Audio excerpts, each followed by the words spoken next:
Hi guys, ito pala yung pinapakain ko sa bago kong mga tuta.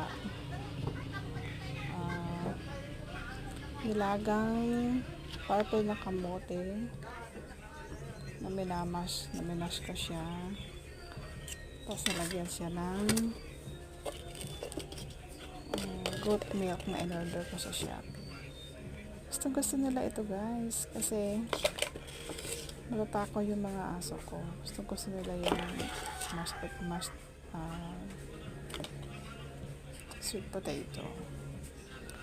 Masustansya ito para sa kanila kasi full of nutrients yung kamote, at saka madali nilang ma-digest ito kasi malambot siya.